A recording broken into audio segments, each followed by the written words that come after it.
A'udzubillahi minasyaitonirrajim. Bismillahirrahmanirrahim. Assalamualaikum warahmatullahi wabarakatuh. Innal hamdalillah nahmaduhu wa nasta'inu wa nastaghfiruh wa na'udzubillahi min syururi anfusina wa min sayyiati a'malina. May yahdihillahu fala mudhillalah wa may yudlil fala hadiyalah. Asyhadu an la ilaha illallah wahdahu la syarikalah wa asyhadu anna Muhammadan abduhu wa rasuluh. Allahumma sholli wa sallim wa barik ala hadzal nabiyil karim wa ala alihi wa sahbihi ajmain. Bapak-bapak pengurus masjid yang saya hormati, ibu-ibu kalau ada ibu-ibu ada, dan ikhwan dan akhwat yang telah bersusah payah meluangkan waktu untuk hadir di majelis ilmu ini, semoga mendapatkan jodoh yang soleh dan soleha. Amin. Lain bunyi nampak Arab betul. Arab betul Pak. Baik, melanjutkan kajian kita. Ini malam ini balas dendam yang terbaik. Ummul Mukminin Aisyah pernah bertanya kepada Rasulullah, "Wahai Rasulullah, pernahkah engkau melewati sesuatu hari yang lebih berat melainkan waktu perang Uhud?" Perang Uhud itu berat betul saat ini, karena 1000 pasukan Islam melawan 3000 pasukan kafir, dan dalam pasukan Islam ini 300 membelot. Jadi tidak ikut perang deh, orang-orang munafik tidak ikut perang. Rasulullah waktu itu memerintahkan kepada pasukan memanah, kalian jangan turun apapun yang terjadi. Awalnya udah menang, yang 700 ini lawan 3000 itu udah menang Pak. Kocar kacir pasukan orang kafir, tinggal hartanya di tengah. Nah begitu melihat harta yang pasukan memanah, turunnya lah kita, kan tidak apa-apa lagi nih, tidak usah, kita kan udah diperintahkan Rasulullah jangan turun, nanti tidak dapat kita, nanti turun kita. Nah pas mereka turun, yang tinggal tidak berapa orang lagi di atas. Khalid bin Walid waktu itu yang masih kafir langsung menyusun strategi, umat Islam terkepung di tengah. Di situ Rasulullah nyaris meninggal dunia, dan disitulah kita tahu bahwa Rasulullah tidak punya ilmu kebal. Topeng besi penyok, gigi geraham Rasulullah tanggal, dan siapa yang membackup Rasulullah dengan tubuhnya? Yaitu Tolhah bin Ubaidillah, sampai 70 tusukan di badannya. Maka kata Rasulullah, siapa yang ingin melihat orang mati syahid tapi masih jalan di muka bumi, falyanzur Tolhah bin Ubaidillah, maka lihatlah Tolhah bin Ubaidillah. Jadi menurut Ummul Mukminin Aisyah, itulah saat Rasulullah yang paling marah rasanya dalam hidupnya. Tapi kata Rasulullah tidak. Yang membuat aku marah itu Aisyah, di saat aku pergi berdakwah ke Taif. Rasulullah keluar dari Mekah itu kan diusir oleh orang kafir. Berangkat dengan Zaid bin Harithah, anak angkat Rasulullah. Begitu sampai di Taif, 15 hari Rasulullah berdakwah nihil. Tidak ada yang mau ikut ajaran Rasulullah. Akhirnya Rasulullah berpikir, oh gini aja, dikumpulkan aja kepala sukunya. Dikumpulkan kepala sukunya, ceramahlah Rasulullah. Mulai nampak lain wajah-wajah pembesar orang Taif. Kemudian apa kata Rasulullah, kalau memang kalian tidak mau dengar ceramahku, bisa tidak tolong lindungi aku di sini? Kata orang Taif, siapa betul kamu mau kami lindungi? Kau datang ke sini, kami tidak menerima, kan remeh nggak tuh? Teremehkan Rasulullah kan? Pokoknya kami tidak mau melindungi kau. Kemudian kata Rasulullah apa? Kalau memang kalian tidak mau melindungi aku, izinkan aku keluar dari Taif. Oh itu pun nggak bisa. Kau udah terlanjur masuk sini Muhammad, kami bikin jera kok. Bagaimana cara membuat Rasulullah jera? Seluruh masyarakat dari mulai orang tua sampai anak-anak pegang batu Pak. Dilemparlah Rasulullah pakai batu. Itu sampai pecah tumit Rasulullah. Wajah berdarah-darah, lari sprint 4 km. Bersembunyilah Rasulullah di kebun anggur milik Suwaibah. Di situ Rasulullah pingsan. Nah waktu pingsan, malaikat aja yang tidak ada nafsu emosi, bayangkan tuh, datang malaikat penjaga Jabal Uhud, Jabal Taif. Muhammad, kami ini sekarang berada dalam kuasamu. Kau tinggal perintahkan kami sudah diizinkan oleh Allah. Kalau kau izinkan Muhammad, aku angkat Jabal Taif ini, aku empaskan ke orang Taif ini. Padahal kesempatan nggak untuk membalas dendam? Kesempatan tuh, untung nggak ke kita ditawarkan. Kalau kita ada nggak yang lebih besar dari Jabal Taif ini lagi? Sudah ditimpakan, sudah remukkan kan, sudah tuh datangkan hujan, anyutkan semuanya. Nggak ada orang satupun lagi. Tapi Rasulullah tidak. Itulah membalas dendam yang terbaik. Kata Rasulullah, jangan. Justru aku berharap dari sulbi-sulbi mereka lahir orang-orang yang bertauhid dan bertakwa kepada Allah. Jadi cara Rasulullah yang pertama membalas dendam itu dengan apa? Lebih dahulu mendoakan kebaikan.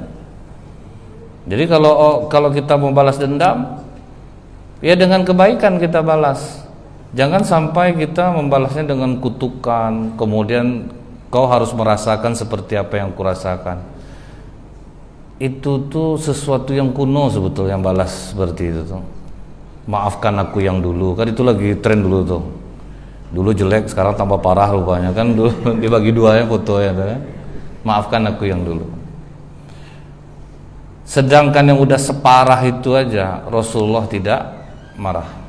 Rasulullah tidak mau membalas dendam. Jadi kita diajarkan tuh untuk berlapang dada. Dan ternyata terbukti secara ilmiah, orang yang pendendam imunitas tubuhnya mati. Jadi kita gampang diserang oleh virus corona. Tapi itu memang iya, memang mati imunitas tubuh kita kalau kita pendendam. Mudah terserang virus. Kalau kita memendam kemarahan yang sangat lama, ingat, 5 menit aja kita marah, 6 jam kesehatan kita turun. Jadi rugi kita jadinya. Makanya Rasulullah mengajarkan doakan kebaikan. Jangan sampai kita berdendam, kita doakan keburukan kepada orang yang menyakiti kita. Karena itu yang membuat Rasulullah tetap sehat sampai di usia tua aja. Karena dia tidak pendendam. Nah setelah itu, kalau kita lihat juga di dalam riwayat yang lain, pernah Rasulullah SAW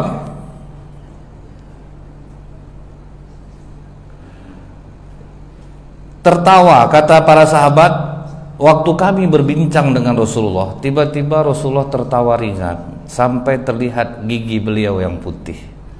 Jadi ini diriwayatkan oleh sahabat, sedang lagi enak-enak duduk sama Rasulullah, tiba-tiba Rasulullah tertawa ringan sampai terlihat giginya yang putih.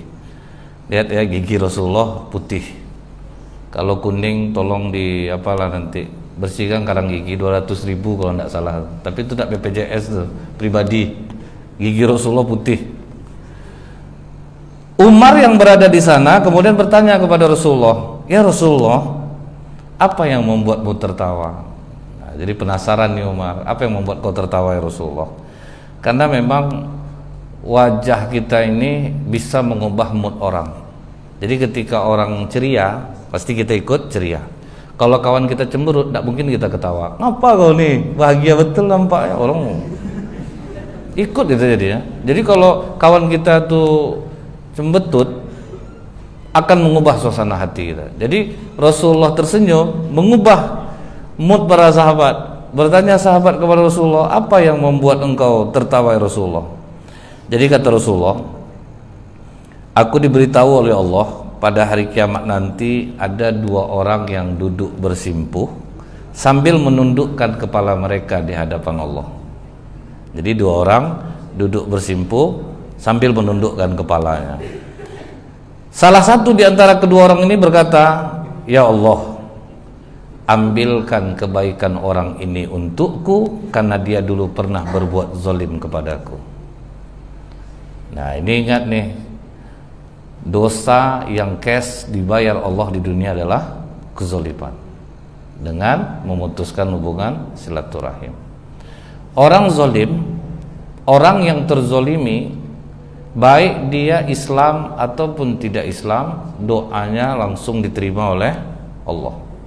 Jadi nggak peduli mau agama apapun dia. Cuman pernah ada yang fatal kenanya ketika sahabat Rasulullah Said bin Zaid dizolimi oleh Urwah namanya. Jadi Urwah ini dia punya tanah bersebelahan dengan Said bin Zaid. Kata Urwah ini, Said mengambil tanahnya. Kata Said, tidak mungkin lah aku ambil tanah lo. Aku ini sahabat Rasulullah. Aku aja dengar Rasulullah ngomong, siapa yang mengambil tanah orang sejengkal, Allah akan kalungkan 7 lapis bumi. Mana mungkin aku ambil tanah kau. Tetap juga perempuan ini ada. Pokok disebarkannya ke orang. Saya diambil tanah aku, saya diambil tanah aku, saya diambil tanah aku. Sampai ke gubernur Marwan bin Hakam. Dikirim tim. Nah kayaknya tim ini percaya dengan perempuan ini. Pandai dia bercerita itu. Sehingga apa kata Marwan bin Hakam, kembalikanlah tanah dia Said. Dinasihati oleh Said perempuan itu, kau mau berhenti memfitnah aku atau enggak? Enggak, memang kau ngambil, kau aja enggak ngaku. Baik. Maka Said menadahkan tangannya ke langit. Ya Allah, bila perempuan ini berdusta, butakanlah matanya, matikanlah dia di dalam sumur yang dia persengketakan dengan aku. Nah, jadi ini udah dinasehati, tidak mau didoakan lagi. Nah, jadi kalau ada orang menzolimi kita, kau mau berhenti atau enggak? Kau zolimi aku tinggal gini lagi ya. Doa orang terzolimi dikabulkan oleh Allah. Tapi kalau orang tidak tahu, tidak takut ya. Apalah kok gini-gini itu ngapa kau? Nisa Sabian katanya. Tambah sakit hati kita nanti dia. Tapi benar, begitu didoakan oleh Said bin Zaid, hanya butuh 1 bulan aja waktunya. Buta mata perempuan tuh. Dan dia berjalan ke arah belakang rumahnya, betul-betul masuk dia ke dalam sumur itu. Disitulah orang yakin kebenaran Said. Nah jadi ini hati-hati nih, jangan sampai kita berbuat zolim. Kan kadang-kadang kan kita balas, pergi ke Ramayana, hilang lem, diambil lem orang. Kok nggak boleh gitu? Ya lem aku hilang, mana lagi? Itu akhirnya kan membuat kezoliman dengan kezoliman baru. Orang itulah yang payah jadinya kan. Hilang sendal di masjid, diambil sendal orang. Nggak boleh gitu, payah orang. Ada aku sendal aku hilang, nah, ini harga sendal aku mahal daripada itu. Ya kan orang teraniaya jadinya kan, orang susah pulang. Rupanya orang yang punya sendal yang diambil itu kena mata ikan lah 8 biji di kakinya. Coba gimana dia mau pulang? Sakit tuh. Jadi zolim ini pasti dibalas Allah. Nah jadi dia ini yang satu orang mengatakan, dulu dia pernah berbuat zolim kepadaku ya Allah. Kemudian kata Allah yang membuat Rasulullah ketawa dalam hadis ini, Allah mengatakan, bagaimana mungkin saudaramu bisa ngasih kebaikan ke kau? Jadi yang nuntut ini kan kawannya ini zolim sama dia. Kan janjinya apa? Kalau orang zolim itu pahalanya dikasih untuk orang yang dizolimi. Kata Allah, nggak ada kebaikannya. Kayak mana mau ngasih kau? Dia nggak ada kebaikannya. Jadi tekor betul di Mandari satu ini. Habis tidak ada kebaikan. Gimana aku mau ngasih? Kata Allah, kebaikannya tidak ada. Apa kata orang yang menuntut ini? Kalau begitu ya Allah, boleh enggak dosa-dosa aku dipikul kepadanya? Akan gitu. Jadi orang yang zolim ini ruginya nanti di akhirat dia bangkrut, muflis dia. Kenapa dia bangkrut? Dia pernah menyakiti orang itu, dia pernah mukul orang ini. Jadi dikasih semua pahalanya ke dia. Jadi ketika kita terzolimi itu, salah satu keuntungannya adalah auto transfer amal gitu. Jadi langsung terdebit dia di rekening kita kan. Pokoknya orang zolimi kita, menggunjing kita, dia lagi transfer. Jadi kalau kita lagi agak kurang mood ibadah, tolonglah gunjing kan aku payah betul, aku agak malas sholat duha berapa hari ini. Setelah itu, boleh enggak kalau dosaku dipikulkan untuk dia? Setelah itu Rasulullah matanya berkaca-kaca. Jadi dari mulai Rasulullah tertawa sampai akhirnya Rasulullah menangis. Kemudian apa kata Rasulullah? Hari itu adalah hari yang begitu mencekam, di mana setiap manusia ingin agar dosanya dipikul oleh orang lain. Saking takutnya di hadapan Allah. Kemudian Allah berfirman kepada orang yang mengadukan kawannya yang jahat ini, coba angkat kepalamu. Jadi dia lagi tertunduk, disuruh angkat kepalamu. Setelah diangkat, Apa kata Allah? Coba kau lihat ke sana. Apa yang kau lihat? Dilihatnya, aku melihat di depanku ada istana-istana sangat megah yang terbuat dari emas. Itu yang dilihat oleh mata orang yang terzolimi ini. Aku melihat istana sangat megah terbuat dari emas. Sekaya-kaya orang di dunia ini belum ada buat istana emas saja, semua itu tidak ada. Kecuali yang apa kemarin tuh, kerajaan apa namanya, kerajaan kaci-kaci itu kan ada macam emas tapi enggak, catnya cat emas, ditanggalkan tanggal dia tuh kayak macam stiker itu. Aku melihat istana yang sangat megah ya Allah, yang terbuat dari emas. Coba kau lihat ke dalamnya, apa yang kau lihat? Aku melihat singgasana yang terbuat dari emas dan perak, bertahtakan berlian, intan dan permata. Anda zat tuh kan yang dilihat oleh orang yang menengadahkan, yang kena zolim ini. Kemudian orang yang menuntut ini bertanya kepada Allah, ini istana untuk Nabi apa? Karena saking indahnya, ini istana untuk Nabi apa? Kemudian kata Allah, istana itu akan diberikan kepada orang yang mampu membayar harganya. Jadi ini bisa dibeli nih, istana ini bisa dibeli, tapi orang yang mampu membayarnya. Kemudian apa kata orang yang terzolimi tadi? Siapakah orang yang mampu membayar harganya ya Allah? Kata Allah, engkau pun mampu kalau kau mau. Heran dia, pakai apa membayarnya? Pakai apa membayarnya Allah? Kemudian dia bertanya, dengan cara apa aku membayarnya ya Allah? Engkau maafkan saudara kau yang duduk di sebelahmu, yang kau adukan dia berbuat zalim kepadamu. Ngeri enggak keuntungan orang yang ngasih maaf untuk orang yang menzolimi dia. Tapi tunggu dulu ya Allah, aku ingin sholat isya dulu. Baik, kalau begitu nanti kita lanjutkan. Subhanakallahumma bihamdika asyhadu an la ilaha illa anta astaghfiruka wa atubu ilaik. Assalamualaikum warahmatullahi wabarakatuh.